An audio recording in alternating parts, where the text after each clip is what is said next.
looking forward to spending a little bit of time with you over the next about a month.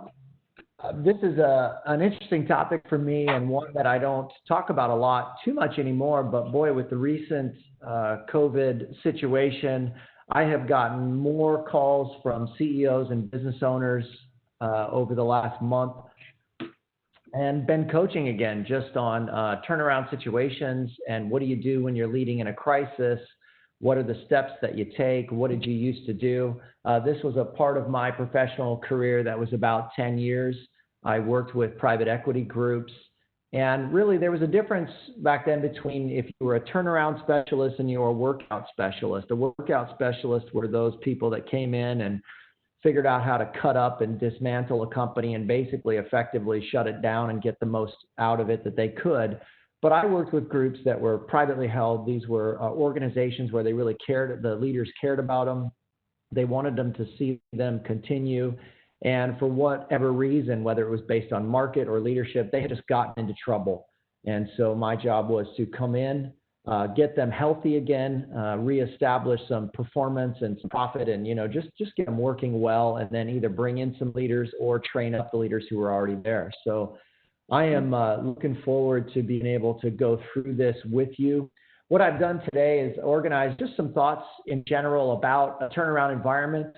In this environment that we find ourselves in, I don't know, there are many companies who maybe haven't ever considered themselves in a turnaround environment, but when we talk about what it was like in a turnaround, when we talked about we were facing a crisis or a radically different environment that we found ourselves in, we needed to execute on our fundamentals really quickly. We needed to get improved performance. They'd say back to me, wow, that sounds very similar to what we're going through. So here's the first thing that I would throw out there to you is that, the hallmarks of a good turnaround we're going to talk about, but when you find yourself in a crisis, you need to be strong with your leadership, you need to take action, and you have to do it quickly. When an organization experiences significant bumps in the road or radically a restructuring environment they find themselves in, 67% of them still fail. For lack of leadership, or they just don't take enough action quickly enough, or they don't focus on the right thing. Of those, it's really two things that are the prime driver of ones that don't go well. Number one is that they kind of apply the wrong side of leadership. It's either the wrong leaders at the helm, or it's leaders who just can't adapt their style to the environment. 75% of them that go down are because of that. And maybe what I find most applicable right now is that 9 out of 10 that failed because the organization felt the way that they were going to survive or thrive was just by cutting costs. And that wasn't, they really neglected the fact that what they needed to do was to take a principled approach to dealing with the short-term circumstances they found themselves in, but really focusing on continuing to build for the future. So 3 key things that I found in my experience doing it. Number one is it takes strong leaders. It doesn't take perfect leaders, but it takes strong leaders. It takes leaders who are willing to take action, to step up, to really own responsibility for the current situation, and really come in prepared to fight each and every day for their organization, for their customers, and for their people. Second, it takes systemic design change. It really, in many cases, when an organization experiences rapid change like we've seen in the market right now, or when things are just radically different, like we went from doing okay to being shut down for 2 months, and all of my fundamentals are in a different place, they really have to look at systemic change. They really have to look at right-sizing the organization and dealing with the reality that it is, not hanging on to what was and trying to wait for it to come back. Finally, it's speed of execution. What I find is that in many cases when leaders are faced with a crisis, the rate at which they're prepared to make change really needs to improve significantly. They're just not quite prepared for the rate at which they need to assess their current situation, make decisions, and really work toward improving the organization. Now, I put in here 3 secrets. I put secrets in turnarounds, not because they're really a secret, but maybe that they are counterintuitive in some way. They're not what people typically think about when they think of turnarounds. Oftentimes, I'm struck with, or I'm presented with this idea that if you focus on profit, it's really a short-term orientation, but if you focus on principles, it's a long-term orientation. And where I think how we do that, there can be a lot of truth said to that. But in my experience, it's as easy to lead by principles as it is to lead for profit. And what's more, if that profit is really a way that we're going to evaluate or assess organizational health, my ability to focus on key principles and use those principles each and every day is what was critical, or really what led to my ability to quickly reestablish stability in my organization and get myself back to profitability. So that was the first. It really isn't an either or. It's not either profit or principles. You can have both. Second, the tighter you focus, the higher your odds of success. When we get into a crisis or we get into a turnaround situation, I think the most common thing to do is to add more to our plate, is to really think that now is my time to put in more hours. Now is my time to add more things. I've got to, really look at my portfolio of projects and do more with less. And while I wouldn't sit here and tell you that the hours aren't long, I worked harder when I was doing turnarounds than any other time. I would say that the critical thing about a turnaround is not adding more to your plate that you need to do, but relentlessly focusing on what's critical. We'll have a session just on that, but it's going in with this idea that I need to be crystal clear what it is I need to win at in the short term, the midterm, and over the next 12 months, and focus on that. It's really using this idea of my not to-do list to allow me to have focus on the critical things, which then actually improves my odds of success. Finally, you don't have to be perfect as a leader, but you do have to be passionate. This kind of goes along with point number 2, that it was not possible to win at everything. Whenever I would go into a situation like this, based on my time frames and everything that was sitting out there that we could possibly do, it wasn't possible to win at all of it. Some days, if I could get 51%, win at 51%, I knew incrementally I was going to get closer to my goal of establishing success in the organization. But what was critical is that I needed to know what I needed to focus on. And then in the midst of morale struggles, in the midst of an organization where people are fearful, they don't know what's coming next, they're not quite sure if they're going to have a job over the next week, month, 60 days, it was most important that I, as a leader, was passionate about the journey that we were on and hopeful, really conveyed that about the future. So 3 things. Don't make a trade-off between short-term profit and leading with your principles. 2, figure out the key critical things you need to win at and win at those. And 3, lead with your passion. You've got to be passionate. You don't have to be perfect. All right, next, prioritizing the principles. Prioritizing the principles. This is a slide here I put that we could probably easily do a half-day workshop on. But I guess why I put this in here is that when you approach something like the Shingo model, its breadth and its depth can be overwhelming, I think, at times when you're faced in an environment where it's crisis, time is of the essence, cash is king, and you feel like you're more in survival mode. So when I approached every situation I was in and thought about where are we at right now and where do we need to be, I focused on these 3 principles more often than not. In alignment, it was constancy of purpose. It was this idea that I needed to create a compelling, clear, and performance-based plan, and I needed to relentlessly communicate that to my people. I needed to over-communicate and simplify the message so that the fear that people were experiencing in the marketplace was being battled by my optimism and clarity about the plan that we had and my hope in the future. Now, the supporting concepts that I used under that was the importance of identifying cause and effect relationship and measuring what matters. And we're going to address these. We're going to see this a little bit more when we get into our session on building a compelling and communicating an action plan. But that was really the key principle with alignment. In terms of culture, it was leading with humility.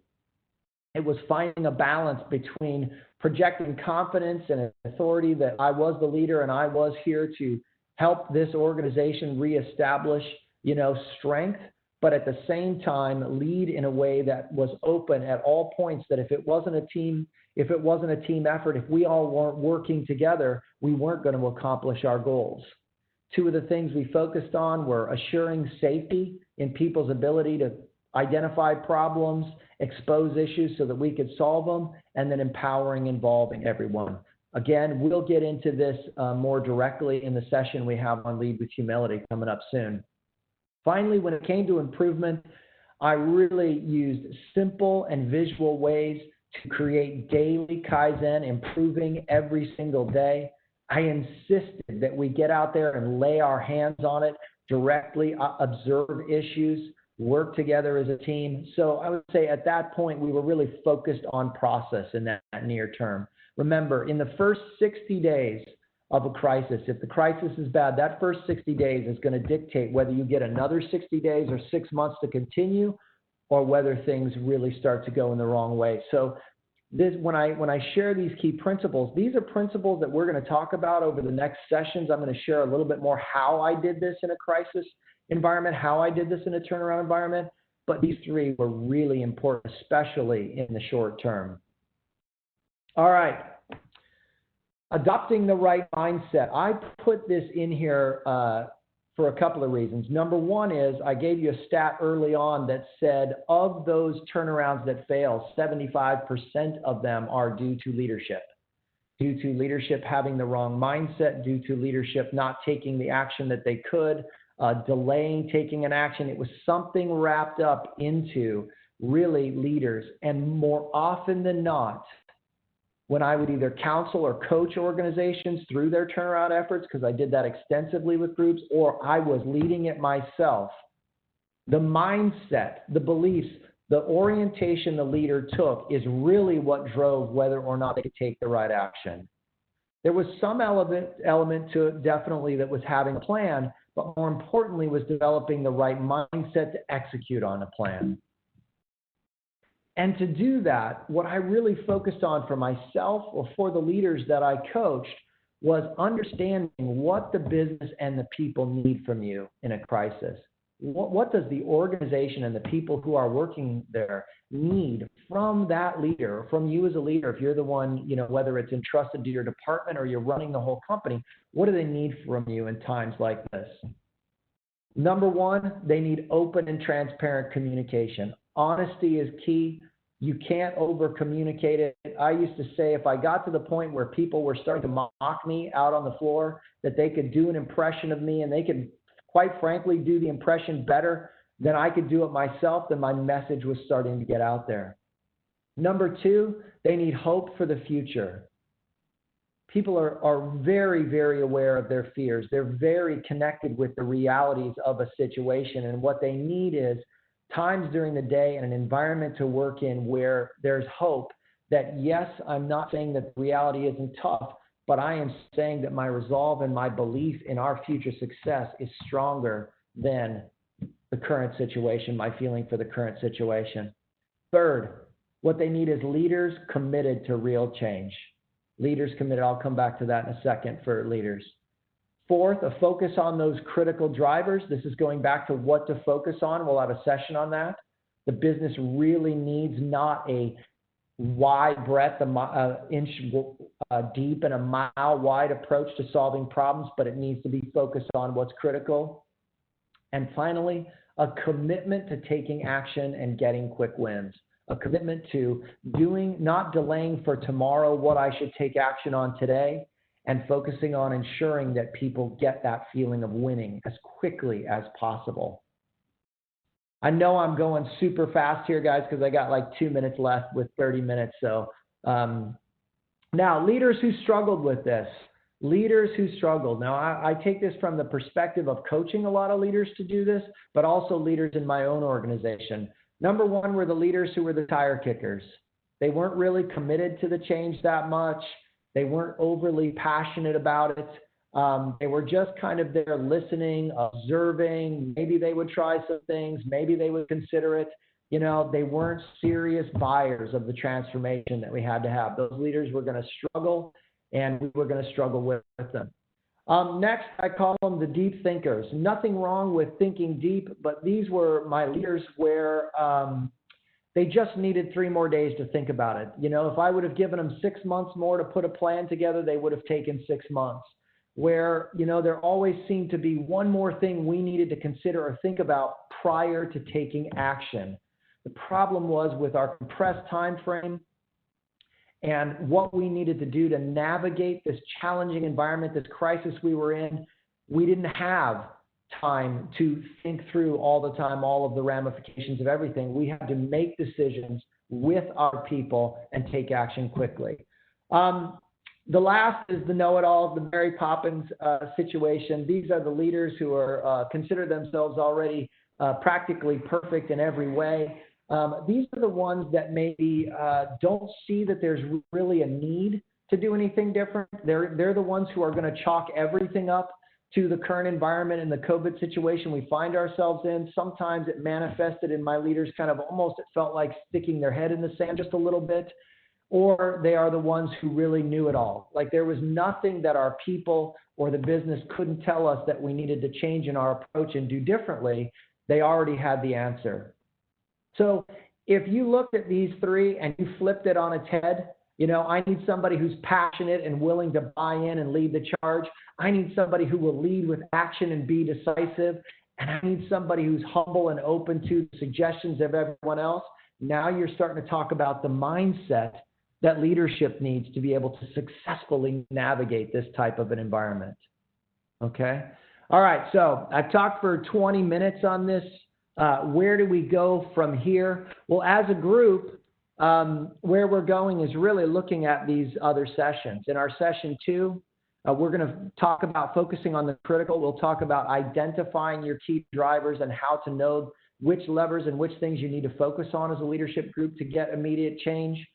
The next session after that, we'll talk about motivating employees, especially when morale has taken a hit or it's a struggle to get people motivated when maybe fear and paralyzation, you know, is paralyzing them and gripping them. The next session is on the importance of humility and what humility looks like. I would say really a balance between, you know, building accountability into the system for myself and for others, and at the same time being humble and open and honest. And then finally, we'll talk about how you build a plan. We'll talk about how you build a short-term, a mid-term, and a long-term plan. Long-term meaning, I would say at this point, a year, you know, building a year. Okay?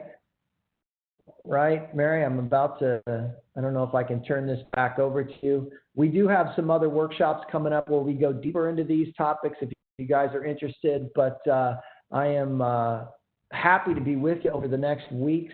Looking forward. If you have a question or two, I know this was rapid fire info, but maybe Mary, I'll pause here and let you see if there are questions. Yep, you can just keep your screen on that way, Mike. It doesn't look like there's any questions in the chat right now. If you have something, feel free to post a question there.